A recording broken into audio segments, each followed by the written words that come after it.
I'm Rasnades, I'm from Brumdus like Triller Jermaine. You might know my face on the music game, but right now jumped in a podcast game. Keeping it real, that's the aim. With no rumours, no hearsay, just real life guests. Vibes in the way, and all of the hot topics in the U. This is the reasoning. Come have a reason, this is the reasoning. Let's have a reason, this is the reasoning. Come have a reason, this is the reasoning. Greetings, people. Them right now, you're locked into the Reasoning Podcast. I'm your host, Rasnado. Today we got a very, very, very special guest in here. Trust me. See this man here? This man has played a critical and vital part in a lot of people's careers in the West Midlands and out of the West Midlands too. He nurtured a young group of men, of young men, talented young men, had them together as a collective. He managed people outside of the collective. He helped me. He helped a lot of people. We miss him. And he's here today.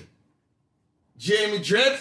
Thanks, my brother. Or Ras Jamming. You don't know Rasnado or Tornado. You see me? Yeah, man. Fully Grime Squad. Change. You get me, family. Trust me, Ras. How's things, man? How's things? Our man's alive and kicking, you know, so I have to give thanks, man, again. For all who don't know, the Ras, you know, he migrated on us. You know what I mean? Yeah, he moved out to the States. I'm here. Texas. I'm here. Always, my heart lives in the Midlands. You don't know. Yeah. But, man, I live in Austin, Texas now. Still been there for almost 9 years. Mm-hmm. You know, doing a few different things out there. We're gonna get to that. A couple different things, but man, try and be back and forth as much as I can, and of course keep the link with my people. Them, so you know. Come on, man. You know the thing set. You know the thing. So you see on here now with me here, obviously it's kind of a cliche thing, but I like to do it because I think, you know, for people who do know, people who don't know, I like to start from the very beginning. And you see, with you, I want to start from the beginning because there's certain things that I want to even know. Alright, so that I mean, you obviously got a relationship from back in the day, but there's certain things, you know what I'm saying, Chad? Of course. Where I want to start with is where did you grow up? Okay, so what's your background, your heritage? Yeah, vital importance. So, like all of us, we're all African. Yes. Let's not forget that. Yes, Very Afrocentric upbringing. Yes. I was born and grew up in Wolverhampton. Yeah. My dad was a Rasta. He was a sound man, known as Lippy. Lippy the Skipper was a sound system, and he was one of the first people to bring Dennis Brown to Wolverhampton. So, he was a sound engineer. He was a sound man. And was he born in the Caribbean?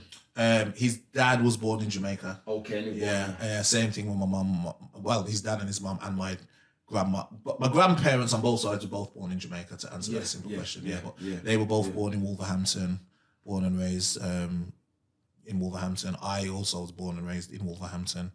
And born and raised as a Rasta, and man, they were both Rasta, so you know. Because that's what I was gonna say to you. So because obviously I know since I've ever known you, you've had locks, and I do know. I remember I've seen pictures of you before. You pop on Instagram and you're a little boy and you got your locks. So it kind of made me know, like, say, yo, this man grew up in Rast, in the Rast thing. You get me? So you grew up in Rastafari, fully from the beginning. Fully from start. Like, I've never cut my hair once.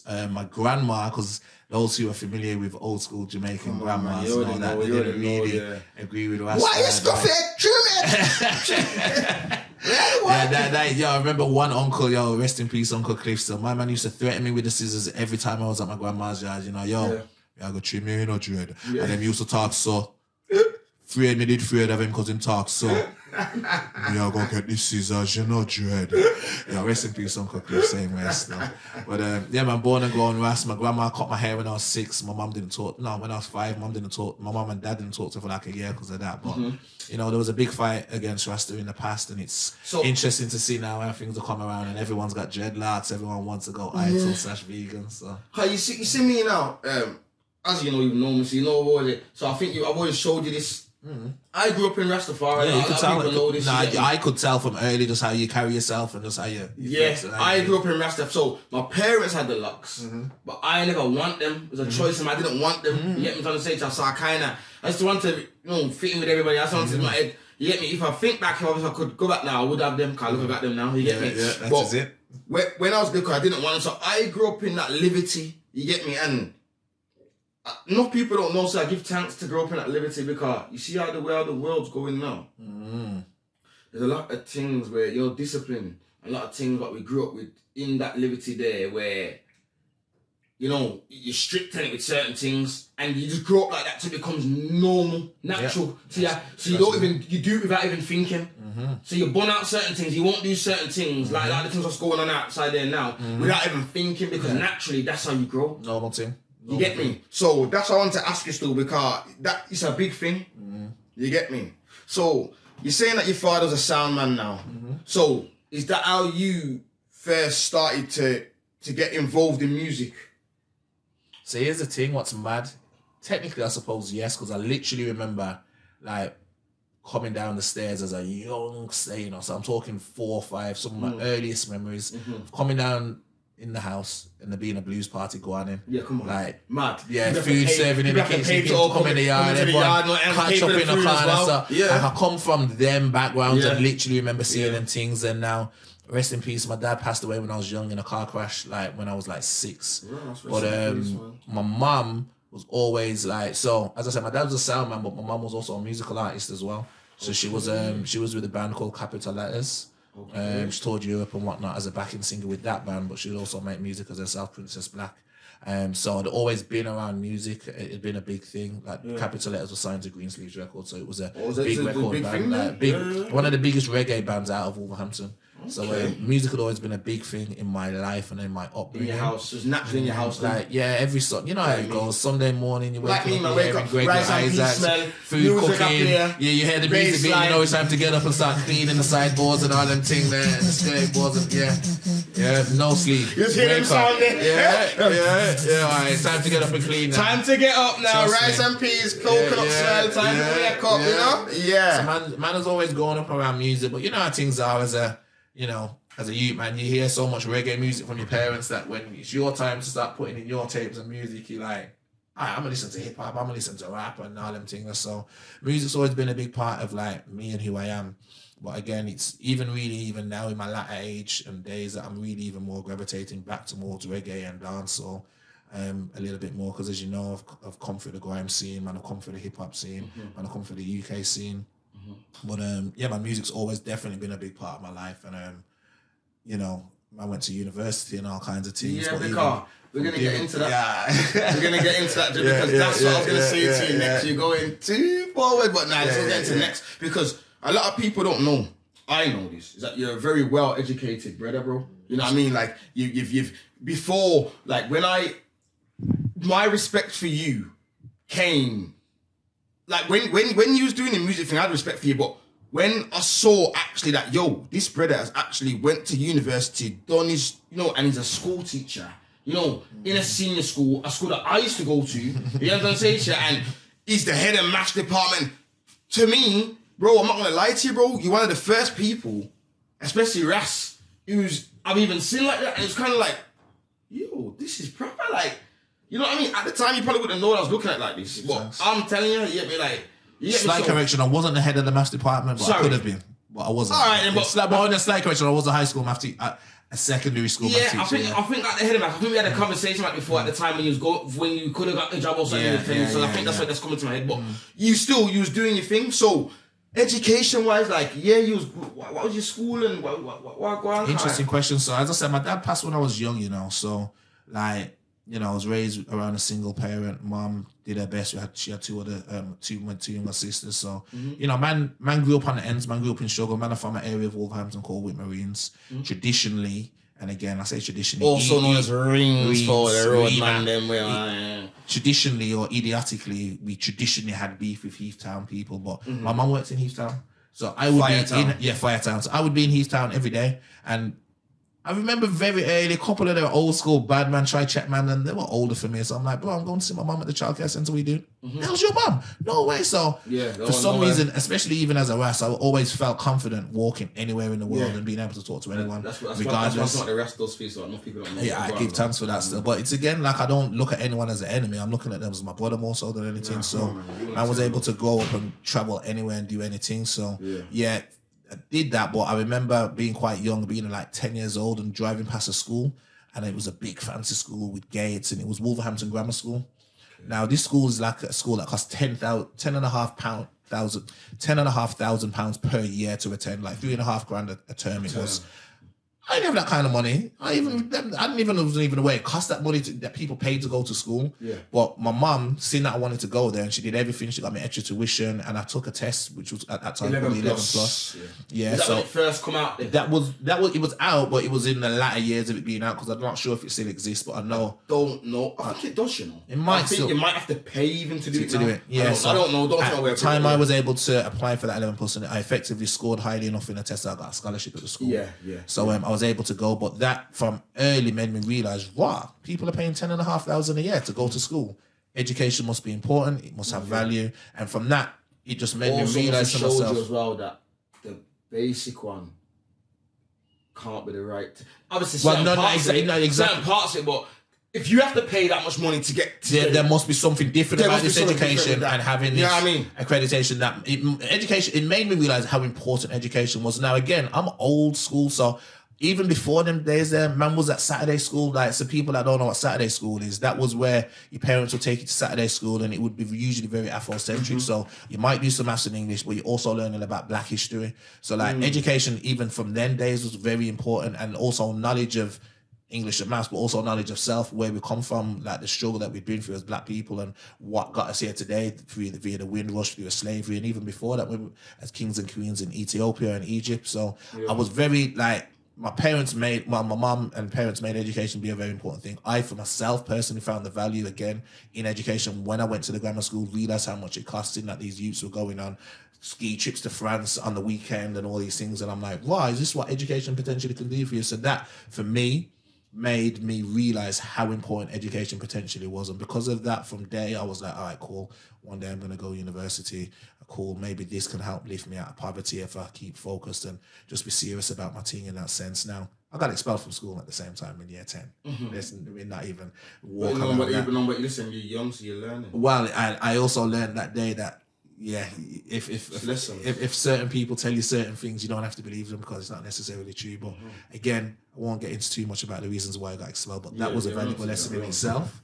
And I actually then went to a regular school, and again, did you? Yeah, I went to Carlton Hills from year 11 and year 12, but that also made me realize, year 10 and year 11, that also made me realize the value of education, because I'd never been around people smoking weed in lunchtime or break time. That was a normal thing at Carlton Hills. And it made me realize, wow, these people really don't actually care about education. They just let you do what you want. But it's the ones who had a little bit of understanding and focus on education that I could see went somewhere and could go somewhere, whereas most of the people, they just didn't care about. And if you don't want to take education seriously, that's your business. You'll see where you end up. And it's sad to see that for a lot of people. I could see how not having that focus definitely didn't help as such. But you're right, man. A dunce man is not. You don't want to be a dunce person. It's not. No, don't check. You need to. Knowledge is a powerful thing. You know what I mean? It's the most powerfulest thing. You get me? So without knowledge, it goes without saying. Well, yeah. Following college, I was lucky to then go to one of the best universities in the country at the time to do a physics degree, Imperial College. Okay. So it's in London, South Kensington. So I actually I started a physics degree at Imperial College. I then actually moved back to Birmingham to finish it off at the University of Birmingham and turn it into a theoretical physics degree. So I did that as my first degree, and then all good. I've been not promoting no brands on here. Yeah. Now until they pay the check, Now until the check comes in, you see me? Send me and C, listen, C is in this with me to the end. Anything that comes, C gets a piece. I'm telling you. Me and C, you know my thing. Anything, why for that still? Cause I know my thing. Not anything, I move. So, me and C, we want that check. So, and that's why you don't see no sponsors here right now, because we're gonna get the thing rolling, and it's like all in. If we want the right people to notice us, so if you think this fits with your thing, and we can, that's been the right thing as well. Man. You know what I mean? So, but you know where we are in DOS. Yeah, but sorry to cut you there. All good, man. You carried on. You went to. So I did my first degree in theoretical physics at the University of Birmingham. I then was blessed enough to do an internship at UBS Investment Bank, which kind of opened my eyes to the world of banking and finance, and made me think I want to go down the investment banking path. I then did a master's in investments, and again started to realise that as much as finance and investment banking was definitely a tool for, you know, wealth accumulation. It wasn't necessarily what I wanted to be and what I wanted to do. I'd also previously done an internship at the Inland Revenue. At the head office down in Westminster. So I had an understanding of the tax system. Yeah, exactly. You know what I mean? So that's because a lot of people miss as black people. Sorry to cut you. We miss. I think like black people especially. We focus on the nice things. So you want all the stuff, but the financial literacy behind it makes you keep the stuff. Makes it all right, and then you look at that stuff. Think it's gonna make you happy. Not gonna make you happy. Financial literacy is going to make you happy. Being financially stable is going to make you happy. Knowing that you can purchase these things when you want to.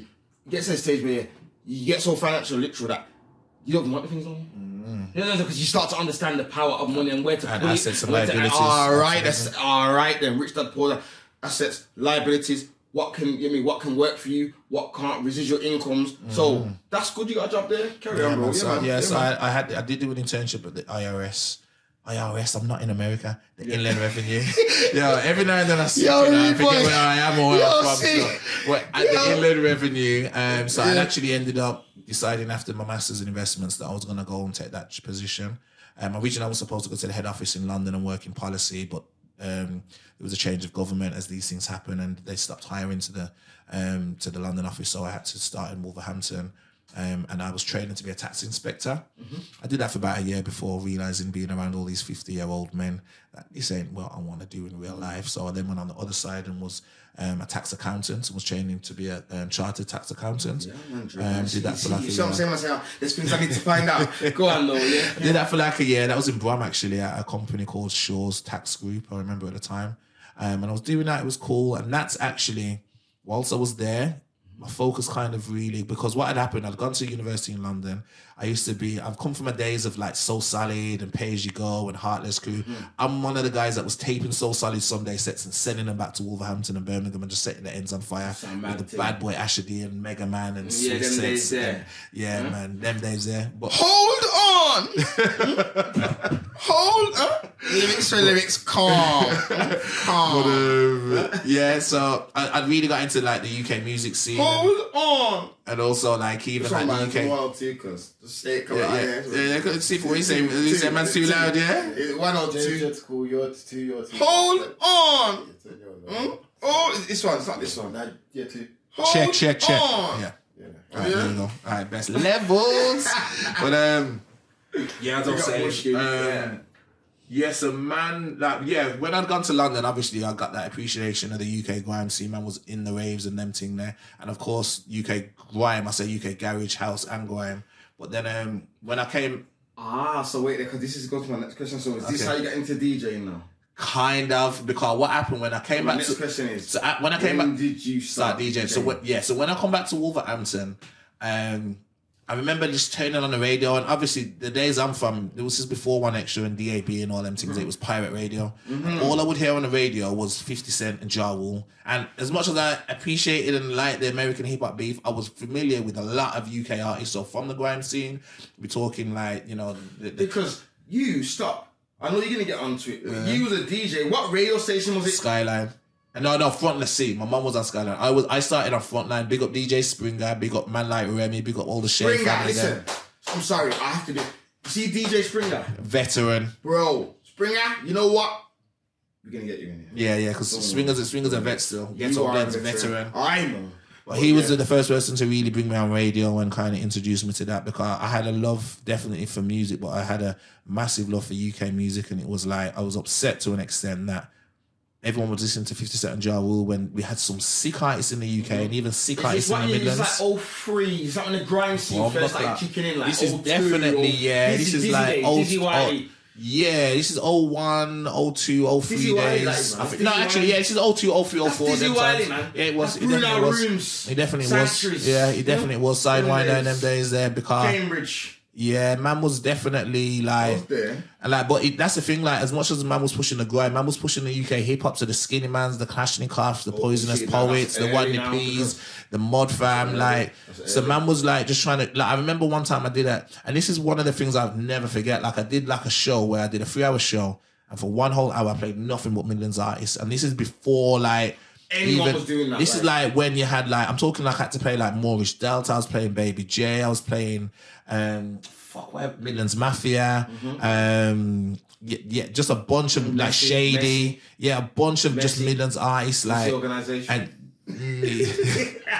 I can't remember specifically about Messi playing at the time. No disrespect, I'm just saying I can't. I'm not even. I can't remember. Because the CD with the gold sticker, Messi organisation. If you trust me, you know what. But this is what I remember. It was at that time, at that particular show I'm referring. I remember it was more hip hop I played on that show. That's why. And I specifically remember because off the back of that, I ended up touring with Mortis That 7 on their tour with them and Baby J. Malik and them and that. Exactly. Cypher and exactly. Those man are some real veterans. What's his name down at the tattoo shop? Jawar. Man, big up Jawar. The whole of them, man. Jawar, Cypher, Malik. Them man set pace really for the Birmingham scene. And them man were some of the first people on like MTV Base at the time, from not only from the UK but from Birmingham as well, to see them man doing their thing. But you're mad. Listen, super veterans, Morris man. Delta 7 are veterans. Trust me. Them man went on tour with Jay-Z and all them things. You man. remember? And Baby J. You know that Jay-Z still what? Yeah, man. Yeah, allow it, fam. Allow it, family. You're trying to get that Rock Nation brand. I'm just, I'm come on, Rock Nation. Yo, I'm 50 Cent. You see you watching this? Yeah, Branson. I'm on there. Yeah, yo, them man. It's them man there. They don't give me no joke. But I'm trying. But yeah, man, that's getting on the radio then initially, like really trying to push the UK thing. And I was a man that would travel again. I was not from London, but I'd lived in London, and I was always in the raves, like in the actual grime raves. I remember when Skepto and Ghetto were clashing live, Walliper times. Like I remember before even Chip come out, like I would go to like Tiverton and go and link like Wretch and Nero, P. Nero and Caliber. So and you're literally, talking like, movement DVD days, that's the early days, man. Yeah, like even before that, like Wretch's first mixtape, Learn From a Mixtape. Because what I would do, I'd go down to the city, I'd go and link up with them, and I'd buy their CDs and bring them back to Birmingham, put them in the shops in Birmingham, put them in Wolverhampton. Yeah, so like I had Brett Maverick. Big up Brett Maverick, because for real, he used to pay the prices man was saying. Trust me, every time. Graveyard. Yeah, big up Smokey, how you mean? But DOC, if you start watching this. DOC. But yeah, my man used to come back. I remember I used to have Wretched CD was going mad. Bash's Sucking Mum mixtape, I sold at least 200 of those CDs. Which one was with that the one? Lollipop. That was the red one, innit? Where the Chopper Chips mixtape. It's called yeah, man. Like Bash was serious, but you see the Lollipop thing. Nah. Branding, marketing. Yeah, it was market, fam. Marketing. I rated the whole Chopper Chops deal. Sometimes got in the videos got the Lollipop. Every mixtape came with a Lollipop. I remember, bro. Listen, I am a veteran, bro. This is I remember everything, bro. Yeah. I remember the DVD part what come with it. I remember the mix CD was serious. Cold. He done one tune here on the streets. The lights is blinding my eyes. Yeah. He absolutely, bro. Listen, see me. I am music. I am grime. I am UK. I am all of it, bro. You already know this, Dred. I take it serious. My Nightmare. My Nightmare. All right then. Right, that's the name of the tune, innit? My Nightmare. Yeah. So go on. Man. So I was going to, like, I had kind of connections to London, so that kind of, and knowing that music again made me want to push it and play it more. But I was you DJ. Bridges early, basically. Yeah, I did a few mixtapes early on. I think they're on MySpace if you still want to go and find them. I can't even remember from the top of my head what they're called, but you'll find them if you look up Jamie Dred on MySpace. Go Hard or Go Yard Volume 1 was a sick one that you should probably try and find.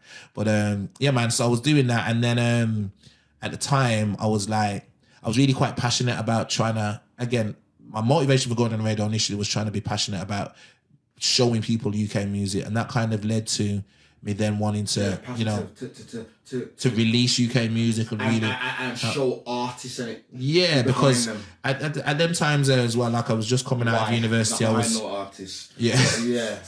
I was I working at the tax Elevate, advisor place. I had those relations and whatnot, and that made me at that time Apostle said, "Yo, you should talk to a guy called Despa." Big up Dominic. Now, see, bro, this guy is crazy, but at the same time, he's crazy. But see, this makes me know that I am sick, because guess what now? I'm working for Timeline. You get what I'm going to say to you, bro? Like, when I make my thing, you see, it's a Timeline thing. Now, my next question is how did you first meet Desper? So carry on, like, this is sick. Yeah, natural. It's natural. Natural vibe. So, I was speaking with Apostle and he was like, yo, you should connect with Desper, man. He's trying to like push the scene forward. He's got this thing called Stay Fresh, and I think you two should talk. So I met up with Desper. We was on a very similar page. We, funnily enough, like, I think we definitely connected over our love to an extent for 3-6 Mafia music, but he was a little bit more of a Bone Thugs and Harmony, so we probably argued a little bit as well, jovially, because these were like independent Southern artists that had done things independently, and were very much almost a blueprint for what we tried to do with the label Stay Fresh. So you looked at, because I'm like this too. Everyone knows me. I love West Coast music. I'm very underground. Anything underground, you'll see Nado there. That's just my thing from day one. I feel the same. I said where. So basically, saying you looked at their blueprint and you said, kind of, this is how man want to kind of create a collective of people, individual people, but you can still bring them together and make them do their thing. All right then, and I think like for me, and again, this probably comes from my raising. Like, I've always kind of been like, you can go fast as an individual, but you can go further as a team. So it's always about trying to bring people together and create a real impact. So that, because you kind of answered my question, and I wanted to, because my next question was, who started Stay Fresh? So how did it start? I will always credit Desper with starting Stay Fresh. He created the brand, he created the logo, and he started it. I mean, I think when he started, I don't know if he had any artists at the time. He might have maybe been working with Macca and Menace and Prison. We got Macca, we got Menace, Don Mena. I think he might have been working with another artist as well. But I know that when I came, we kind of more so focused more on working with Macca and them, not initially. And a bunch of different things happened over the years, and I definitely. No, we're gonna get into it, bro. Yeah. You don't go too far, Dred. Just stay. I say them times I'd put together a show, called the Show. Where it was going to be a show like where I was bringing Endo, was Bashi, Wretch 32, and performing alongside a bunch of artists from Wolverhampton. It's a live show. This was a live show at the Wolford Hall. Like Bigger Fish kind of thing. Exactly like Bigger Fish, kind of thing. But this was like about a good 5 years before we did the Bigger Fish stuff. But that was really kind of like made me really then get serious about, okay, the show aspects is one side of things, but we need artists, we need to have a label, we need to really be pushing stuff out. And at the time I was also, because what I would do is I'd work in the day at the tax consultancy business, but then I'd also do like some voluntary work every few evenings at the local youth club I went to. Because for me, and again for a lot of us, well, it's not even about the talent. For me, it was about giving back to the youth and showing them a different side of the world. Because I've been in rooms where, I'll tell you straight, I've been in rooms with crackheads smoking crack and brown, and I've been in rooms with investment bankers talking about buying islands. So for me to have gone through and seen those different levels of things, I wanted to be able to, sides of the spectrum, so you can. I wanted to share exactly and show people. Say, yeah, even though this is how we live and this is the circumstances that we're living in, that there's a different world that we can see. We just got to see it and believe it's there and then go for it. So that's always been quite an important thing to me, to give back to the youth and kind of set an example and show them. So yeah, there's that path and we can do that, but there's also this path and this path and this path, and there's paths I haven't even thought of that are going to be available for you to take if you just want to open your mind to be able to explore them things. So thankfully at that time, working at the youth club, we got like $100,000 investment to build a studio. Again, forget where I'm at. £100,000. Yo, allow me, man. One more time, Jockey. Bro, the man said dollars, pounds in the UK, bro. Yo, it's all money, fam. It's all money in it. All money's good money in it. Yo, allow me, bro. Like pounds, dollars, and yen.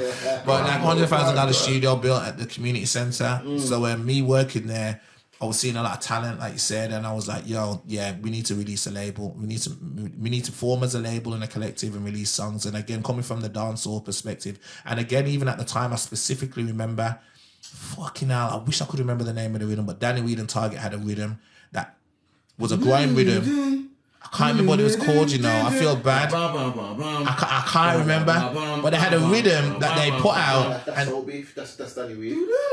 So beef. Is it? Oh, it wasn't that. It wasn't that. But they had a rhythm. They had a rhythm that they put out, and they got bare versions on it. Bum, bum, bum. I'm going mad. Easy spray. But Hey, I'm even like young spring. I'm going mad. they had a rhythm, spray. and I was like, You need your player too. and Yeah, go on. for me again, I remember them times that Skepta and Jammin and I was doing like the stage show rhythm and that, and I'm like, yeah. And again, coming from the dancehall perspective, I'm like, rhythms, yeah, man. I like how this is in the grime thing, and I'm like, yo, we need to do a rhythm, like, because what had happened is like we kind of formed a collective with a bunch of youths from different areas of Walls that again. This is Stay Fresh, you say. This is Stay Fresh. This is the formation So of Stay you got Fresh. who's in Stay Fresh? Make the people know. All right, so you had Maka Yeah. from Reens. You had Mena. I'm gonna say it was from Reens as well. You had Raider from Heath Town. Yeah. You had I'm gonna forget. You had J1 from Bushbury. My dog, Free J Weezy. You had You already know. You had Deadly from Brom. My guy. You had Saf1 from Brom. My little Yeah. Brodowski. You had Pressure from Brom.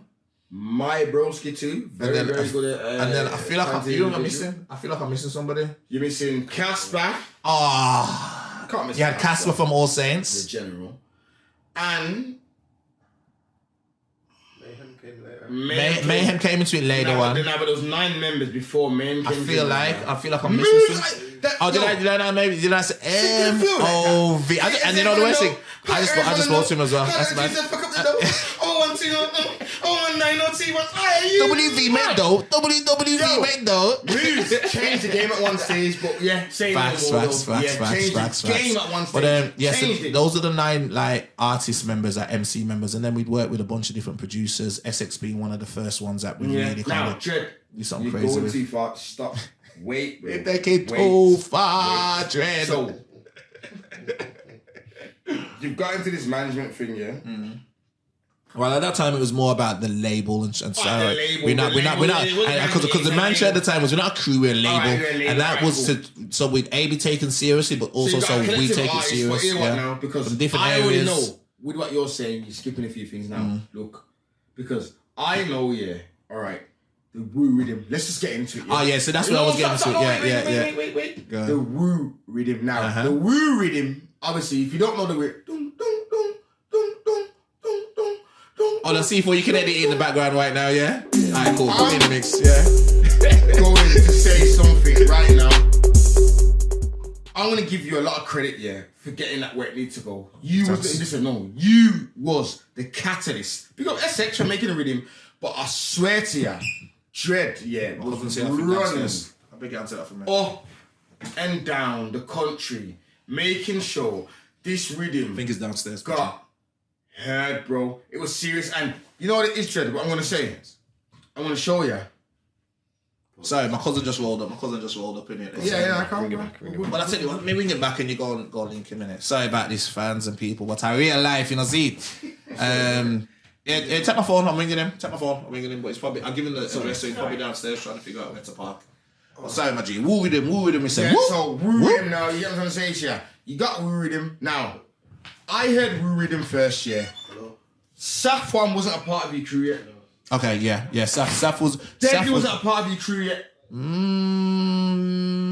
Nope. Okay. Deadly wasn't a part of your Maybe crew not. yet. It was the Wolverhampton. Yeah, those are some of them because Deadly and Saf came kind of into it After there. that, Deadly come first, then he brought Saf in. Now, I remember hearing Raider, Maka. Raider's one was the one that always stood out. Raider was the star boy for me. When he got that and that bam. Yeah. Another Essex with them. Yeah. But when Raider done certain things, for me, What was that video called now? I forgot. It was a Teddy beat, I remember. very sick. Yeah, one of the cold and the video as well, the visuals. It was just cold. At the time, I've never seen nothing like it. It made me, bro. Remember, I'm a road man geezer, bro. I'll be real with you. Man will tell you, I've come out of jail, bro. I don't care about music. Triller's one of my best friends. He's doing music, he's making money, he's doing what he's doing, but I still don't care yet. You know what I'm saying, Chad? Yeah. When I saw that radio video, that made me say, listen, all right, I'm coming back into the game. Despo went nuts on that video. You know what I'm saying, Chad? Yeah, Like, Despo Campbell's that was the pioneer of the DSLR. Now, it movement. was. Now, I've heard that. I've heard the we with him. I'm not gonna lie. I knew it was sick. You see me, I catch on things early, so I knew it was very sick. But I'm telling you, now, the pinnacle moment of that we with him. DW. No. Triller. No. Go on. Deadly, bro. Deadly. Because what happened with that, let me tell you what happened with that rhythm. Go on. It came out, yeah, and everyone done their thing on it, they bodied it, and it's on what I remember. But, so I'm gonna pull you back. I'm gonna pull you back. What happened was, it didn't come out. It wasn't out for ages, and everybody wanted the rhythm, and I wasn't sending it to anyone. No, those freestyles under the Stay Fresh ones. No, so what had happened was we did the Stay Fresh ones, which was like, I'm gonna say 7 because we had it. I don't think Saf did one at all actually by himself. He wasn't part of that. Nah, but Deadly had done one. Deadly did one at one stage. Now Chiller had done it as well. And what started to happen is people started to hear this and were like, "Yo, send me the beat," and I'm like, "No." But if you remember this, listen now. Before you go there, I was an artist, so I remember wanting to do it. Before Chiller, anyone, bro. I'm telling you. Deadly lit that shit up. What happened? We've never ever seen a video. That was, a Canon D500, yeah? First video shot on them, for me personally. No, it was 5D, Canon 5D. 5D? Yeah. I'm not a cameraman, but I'm just saying 5D. At the time, that was the most serious thing to have. The colour of it, the grading and whatnot, because you're right. Brother, because you're right. You know what? As I come back, you're right. Listen to me. Yes, it was before YouTube. I'm big on my bridge. You're fully right. I remember now. He went to prison. And as he's gone, that was released when he was in there. Yeah. If you remember. Cold. Now I'm telling you, bro. Cold. Yeah. That video and the way we bodied that, my brother. That definitely pushed it to another level. Bro, I'm be real with you. It was so deep. When I went and done my one, I even done. You know, there's like, you want Deadly, we got the Stay Fresh team. Even I done that because set pace, his one was so in my head, bro. Yeah. And because he set pace in like that, and he's swung the can, I've just come out the can. Just before he went in, we've shut down some dance in town. Me and him laying it down, big reloads. Jump on that. And I saw this and I thought, nah, listen. I've said to YG will tell you. I said, listen, we are doing this now. Yeah. Early. Now. Early. But guess what? At the same time, we're saying we're doing this now. The whole UK is saying it. So that goes on to what you're saying now. Yeah, because we weren't sending out the beat. You know how much people I had hitting man up for the beat and I couldn't get the beat. But we were trying to keep it exclusive. The beat wasn't released. And we were sending it, I was getting calls and hit up by people. I'm like, wow, Cameo, a lot of the radio DJs, Target, Cameo would support it. They'd want it on their, Spiral, would want it on set. So DJs would, I remember the DJs hitting me up asking me if they could give the beat to someone. I'm like, no, tell them to hit me up. Because again, it was an opportunity for us to build relationships and connections. And what ended up happening is, ultimately, we ended up having over 150 versions of the tune. Which ended up making you create the Woo mix. The Woo mixtape, where you've got 50 MCs, all spitting on the Woo rhythm in their different styles. Yeah, exactly. One beat, it was we took the whole rhythm thing to a whole nother level and did a whole 80-minute CD with just one rhythm and everyone from DWE to Triller to Footsie. Triller and DWE's ones were the biggest ones, Cold. They were like A-listers on one extra and all that. It was mad. Leisha. Everyone. It was a moment in UK grime history for me. What I'm trying to show is that, do you understand what you done then? Do you understand how you all the... Well, this was imagine you was going around getting all the freestyles I was bringing the CDs, I was sending out the emails, I was shaking hands, I was back and forth from London regular. And that was always just normal to me. I was always back and forth anyway from going to university. So I was always talking and linking people and connecting previous to that. So it was just a natural progression of who I was and what I do. And putting that energy into the rhythm definitely helped out massively. Essex was only 15 at the time. So it was also one of his first it was a big pinnacle moments. Because off the back of that, he got signed to Cash Money. Eventually later on, he did some stuff with Cash, He done some stuff with Cash Money. Well, I got signed, but done some stuff with them, Baby and Slim. So that's how far it went. But my point is, you started that catalyst to push that to even get to that level. Yeah, man, and SS is big now. He's seen with KSI and he's everywhere. Yes, doing Monumental, Little Baby, Rick Ross, everything. You know what I mean? Big up Essex as well, his family. So you know how that goes. So alright, so you're doing that now. The Essex rhythm now. I mean, the Woo rhythm has put you and Stay Fresh into a different stratosphere. Yeah, because people thought that we were from London for a long time. So it's put us into a different stratosphere. And we actually had the launch party in London with big up Tim and Barry each and every time. Cold settings. Look at the YouTube video. Cold. So you've done that. Money. Oh man, your memories are flooding. It's mad. So you've done all that now. All right then. And bear in mind, this was this was, I'm going to say, like the second or third official release, because the first release we did, again, we were all about trying to like break conventions. So we were a crew. No, we were a label. All right, we're going to drop a mixtape. All right, what's coming up? Valentine's Day. We're doing a Valentine's Grime mixtape. I remember. Valentine's Grime mixtape. Yeah, Fresh Love. What, you getting Fresh Love? I remember. Pink cover and everything. Maki. Yeah, Maki. Yeah, big up. You know what? Forgot Maki. Big up Maki. In Dubai, living like a king right now. But yeah, man. So that was the first release, and then the second release really was the Woo Rhythm project, and for that to be our second release and to almost give us national status and platform, long as you were playing us to actually give it. I know, it did. But moving away from the Woo Rhythm now, because this is what I'm saying to you. Because now, the Woo Rhythm, this one I come into play now, so from here now, I know what's going on now, because I'm involved. You know what I'm saying? We've met Apostles, we've done the Midlands, the All-Star set. Yeah, we're getting a group together to go to Team Westwood basically. Oh shit, memories. Big up Triller. How you mean? Each and every time. Yeah. Mr. 0121, you know. Let's big up the big man. Yeah. Other man needs to put some respect on Triller's name. Different still. Veteran in the scene. Because he was the one that brought Stay Fresh to that set. Yeah, and it wasn't like at the time. Yeah, this is the thing about Stay Fresh at that time. The thing about Stay Fresh at that time, we were trying to do grime, and what was happening in the Midlands was bassline was taking over. But guess who was the king of bassline at them times? There, Chiller, Jermaine, Chalowski. Why? Because bang, E-tap gyal get bang, bang, E-tap gyal get bang. And if you ever went to E-tap, I suggest you go down there. G-Star. Don't think you a G-Star. Yo. Still tall up and now. Yo, so Chiller had the hype of the country. Like, the people looked to Chiller, but Chiller was an MC as well. I don't understand how much the country looked up to him. Yo, I Chiller, don't think you know what I know. Chiller, I don't understand. Chiller is the man. Yeah. Like Chiller's my brethren, like article, like the love man after Mr. Jermaine Chalowski, like differently still, like and it was something he never had to do. No, but you know what? I will say this, like. In the same way that I love music and I just wanted to an extent help people and just put us on the map. Chiller had exactly the same love. Chiller loved music. Yeah. Chiller was known as a bassline artist, but Chiller had bars. Yeah, energy and vibes. And it was like, yeah, you man got that as well. Yo, come, we're going to shell down the set and show these man what we're about and show and set something. So and bro, that set was monumental. And not even just that, bro, my brother, we made history though. Like, at the time, what a lot of people don't understand is that grime weren't cool.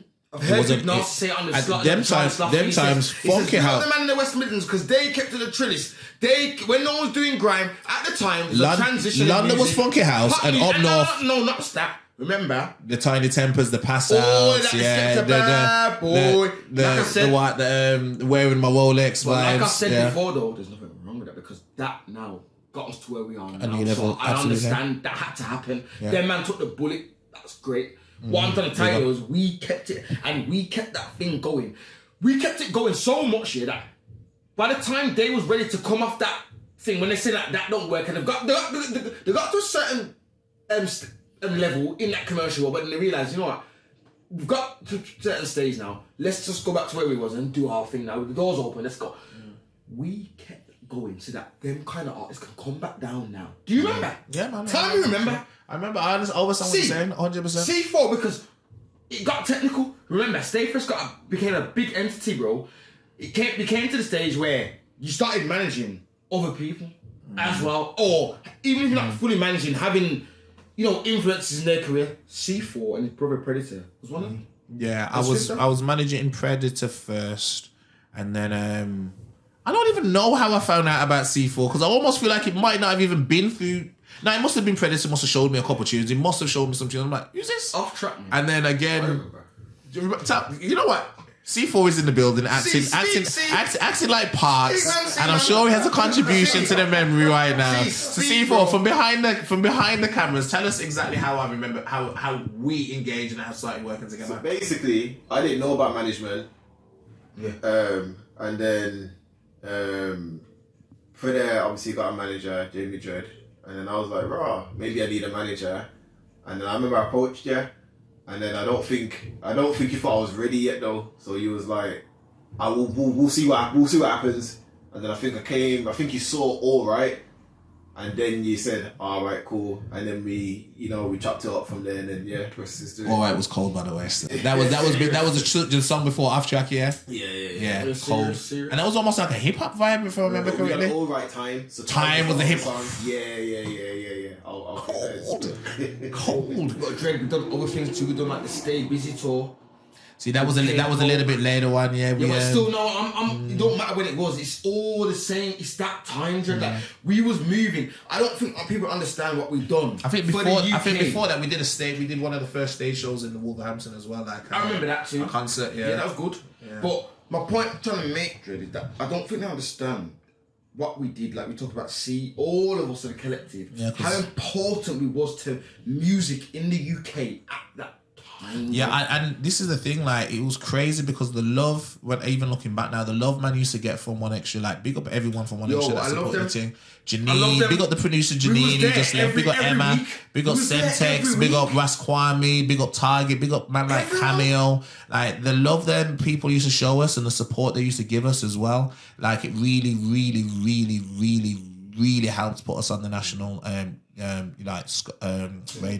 the group was there. Who was there, man? Playlists regular, interviews regular, like support of singles regular, individuals and group shoots. So it was man. I've had a lot of thankfully I've shown a lot of love and of course tried to give a lot of love back, but at the same time, the love man I've been shown has definitely helped man in many, many, many different ways, and it's a blessing still. Yeah. So my next question is now. So how did you find it? Like obviously it's a label thing, it's not management. But how do you find it? Like, be honest as well. Like like having to manage and such a large group of such different individuals, bro. Yeah, it was difficult, man, and it's like man, you know what I mean? It was difficult, and I think what was great is that a lot of the team had a team mentality. So as much as everyone was sick individual artists and would work on their individual projects, they also understand that the importance of representing as a team and as a brand, and that to an extent everyone's time would come when it was their time to come. Some people got impatient and pushed forward, and that also was a needed energy, because again it's like it's good it's healthy competition. Like, no, I'm not waiting, fuck this, I'm putting shit out, I'm pushing myself, and I'm gonna do, and I'm like, yo, you got my attention, you right, go forward. But it wasn't an easy task at all, and I mean, looking back, would I want to necessarily manage 9 people again at one time? Not necessarily. And I mean, of course it was me and Desma, but I ended up doing a lot of the face-to-face artist work you would generally find. So again, it definitely took a toll, and it wasn't easy, but it was definitely a blessing. And then of course, out of the main group, I would also be looking after, as you said, the Predators, the Swifters, the TC4s, the C4s, and even me. Yeah, and he hosted my CD Breaking the Science Volume 2, bro. And this is the thing. He's sending emailing man's tunes. And this is the thing. Like, there was a lot. Those are people who I had official. Well, the ones I just mentioned were people I had official business arrangements with as such.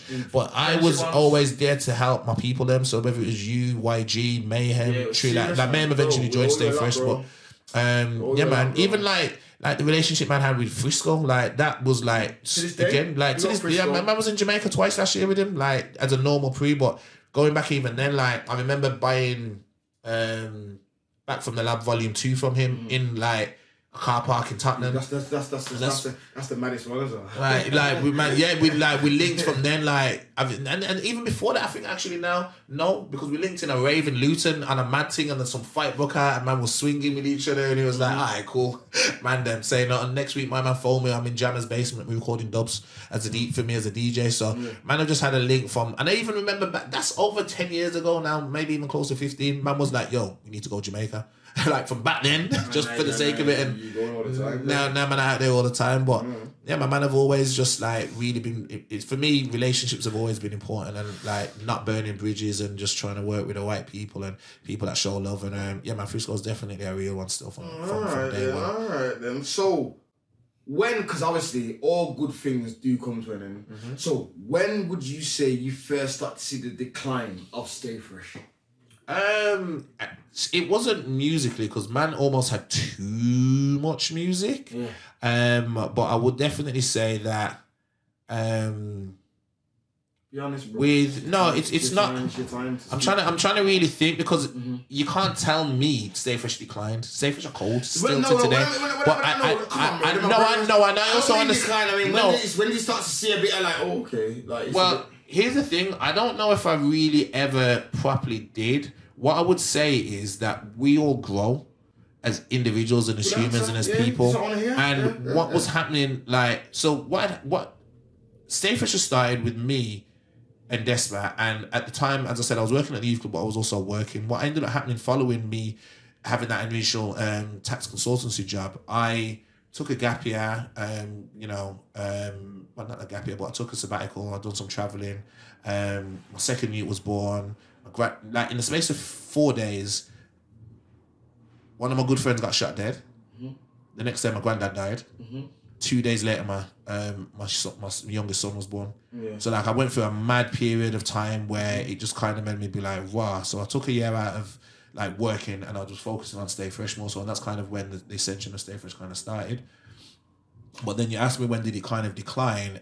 What had happened after me taking that year is I was like, what can I do where I can still do the music and push the music as I want to, but I can still make an earning while the music's not making the money I need it to make. So I actually became a high school math teacher, which is when, as you mentioned, I started working at George Dixon. Yeah. So working in George Dixon, teaching for like, I did another degree in education and then worked at George Dixon for like 3 years before linking up with my brethren who had originally DJ'd back like almost 7 years before that, Baby J, and we set up a music education business in Wolverhampton. That's when I had the studio. The office up there. And it was so that educational side of things was Baby People.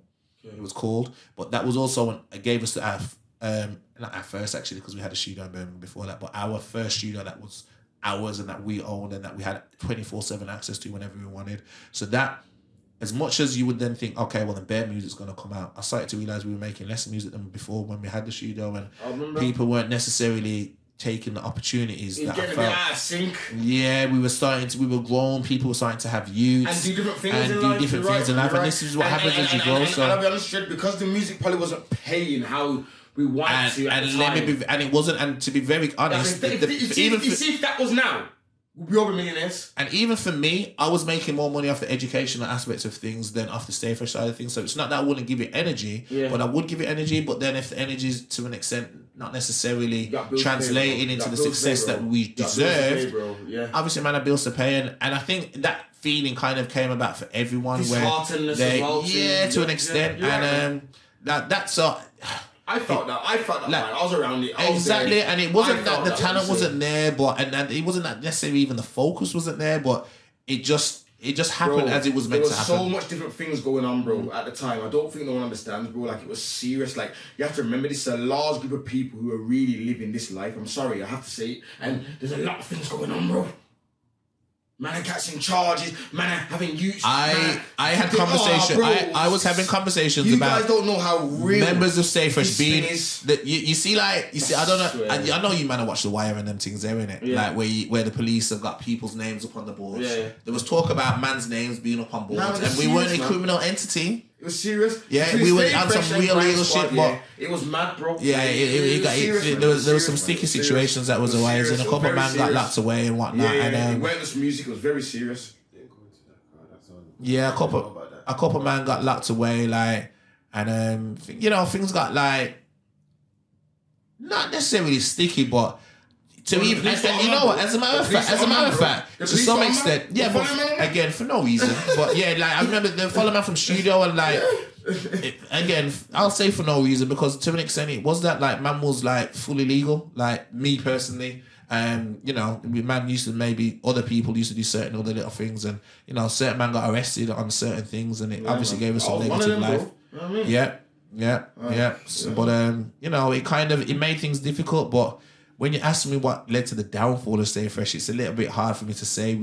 I have to just say we kind of grew apart to an extent. And ultimately, that was obviously the breakup. To an extent. And I mean, what was happening at that time is I was now running that studio and doing the music educational side of things. And it actually allowed me, because what had happened before is when man were teaching, man couldn't do certain things between, let's say, 9 and 4. But when now I'm running my own place, I could do whatever I want. So it actually allowed me to start traveling. And what happened is I started to see the world. I went to visit South by Southwest in Texas in 2014. Yeah, but before we get into that, because you're going to go into America, bro. Yeah, well, that's part of, to me, when you ask me what happened. What it is, though, this though, is there's one thing before that. How did you feel when everything kind of like, you know, everyone went their separate ways?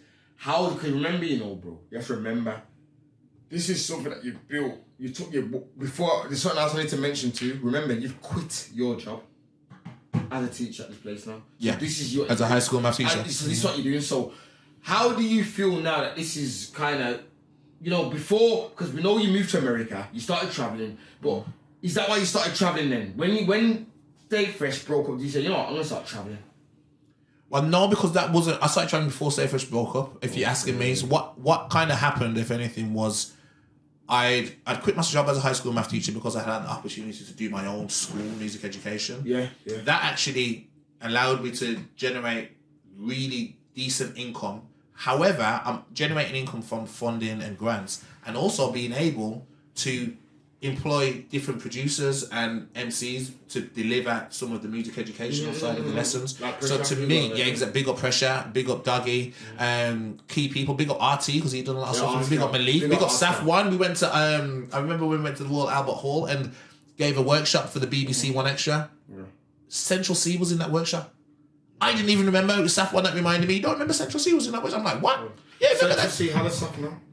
Halo Central C, because to see what he's taken his thing and gone to, it's a testament to you keep going, you'll get to where you're supposed to be. But yeah, the music education side of things was definitely growing and blossoming and allowing a lot of finances to be more available. And as I said, it allowed me to, the fact that I didn't have to teach in the day allowed me to travel a little bit. I felt I had a team that I could trust to deliver the lessons when I was traveling. So in that 2014, in March, I was able to visit South by Southwest for the first time with the intention of hopefully bringing some of my artists out there to perform in the future.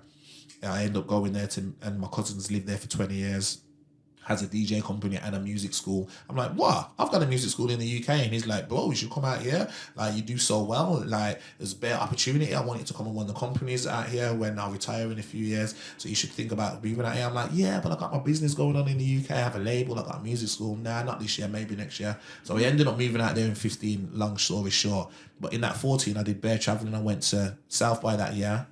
I went in that same year, March, for my birthday. I went to New York for the first time. In May, me and Maka went to Canadian Music Week. Was performing out there. That same July was the most epic summer of the year when Stay Fresh mobbed out to Ayia Napa. Yes. Historic.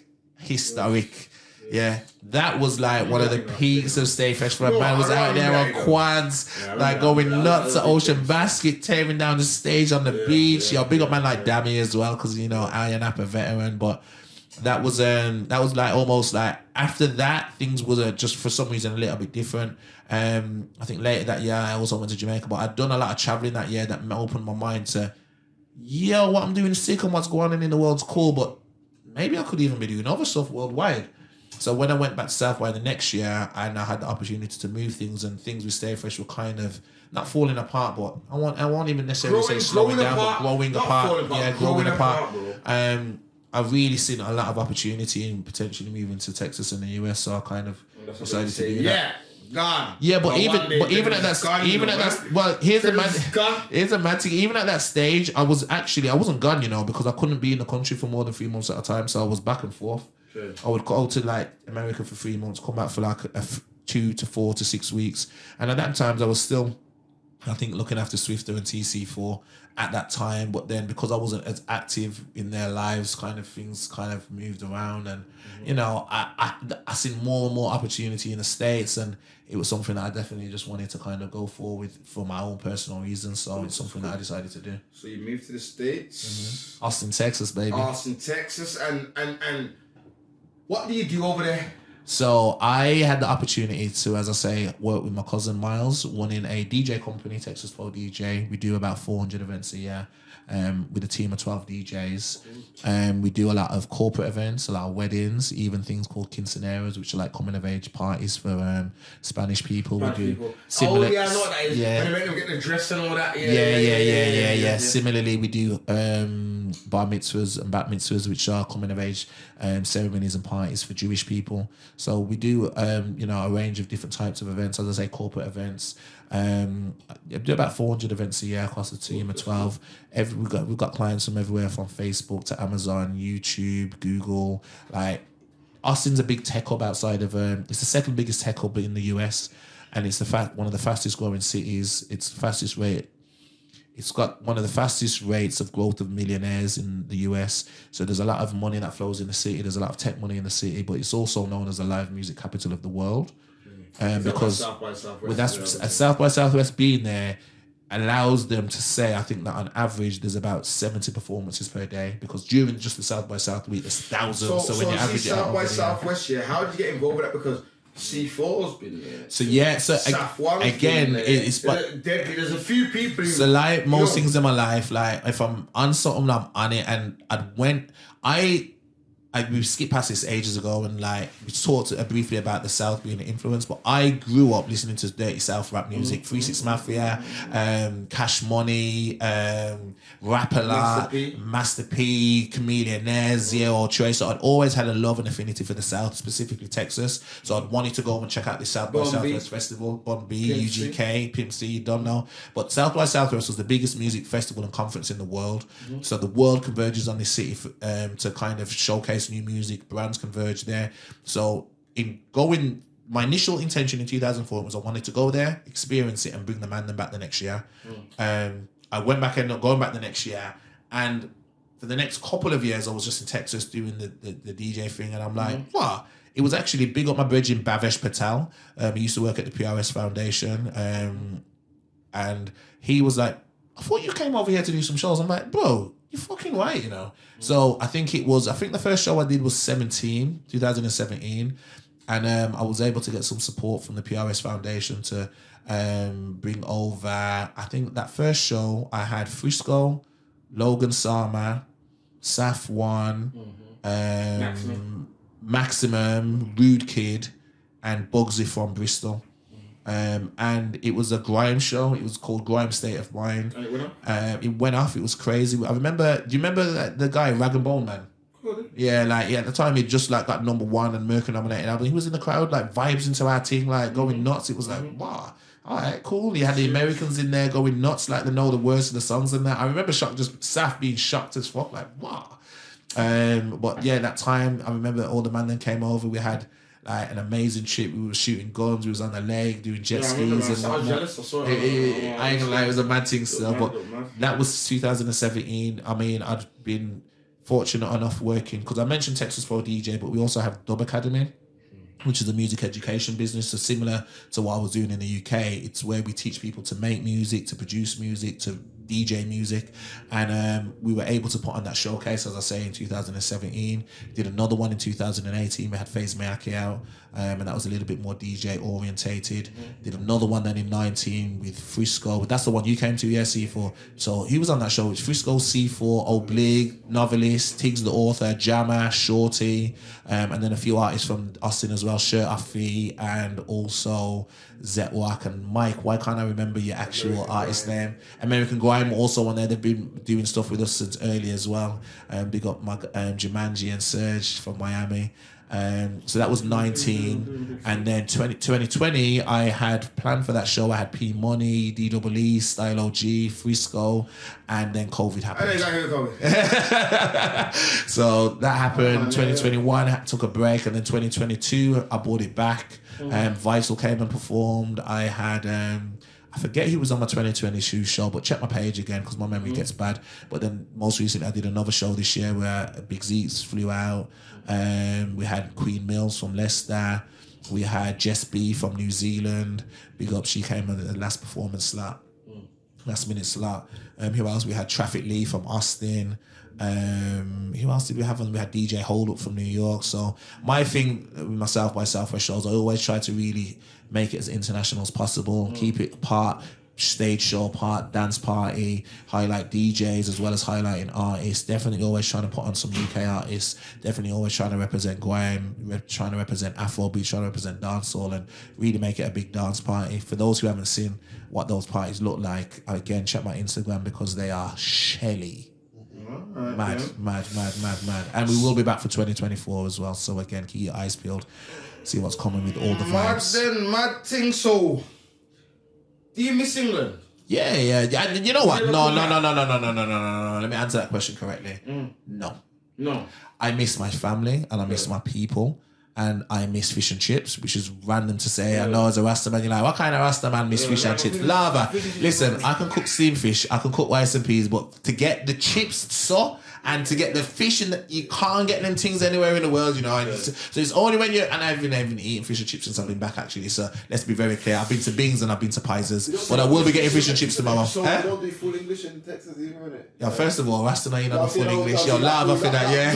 Yo, someone told to C4 already. Someone told to it's a mad thing in it. Yo, allow it, bruv. I windwash with the original plantain and egg and beans. Yeah, we're not in on a beer can. Maybe some fish fingers. You don't really get English out there now like that, yeah. But so would you ever make tea? I mean, anything's. I never say never to anything. It's not in my goal and my intention to move back. I'm fully settled, and I mean, saying that, like, that's not to say I'm gonna stay in Austin, Texas forever. It's definitely what it's funny because I remember the first time I visited, and there's a video of me riding down the road in my hoodie on a bike. Just remember, that is. Yes. You remember that video? It's funny. And I'm like, but that's how it felt like home. Yeah. You can clip that in the video. I'll send you the video. But from the first time I visited, it felt so like home. Like I felt so free and just open to it just felt nice. Like the weather out there has like 95% of the days of sunshine. So it's just like it gave me the energy and the recharge that I felt I needed at that time, and it still continues to do that now. Would I move to Miami? Maybe. Would I move to different parts of Africa? Absolutely. Would I move to Jamaica? Potentially. Like, so I don't see, like, I now look at the world a lot bigger, you know what I mean? Like, for me coming back, that's smaller. So, but me coming back to England, yes, there's definitely things I will come back to England for: business, family, opportunities. Would I live and move here? Probably not. But again, it's always going to be home. Like, I just did a podcast in Wolverhampton's what I'm screaming on it. That's where I'm from. Even though a lot of people think I'm from Birmingham, especially the London heads. And I've lived in Birmingham and I rep and I rep the Midlands period. But you know, Wolverhampton's where I'm from, but Birmingham's my second home. And that being said, Dred, we're gonna end on that note because that is perfect. You know what I mean? Wolverhampton is my home. Now, before we end, Dred, what I would like to say is. Thank you for everything you've done for us.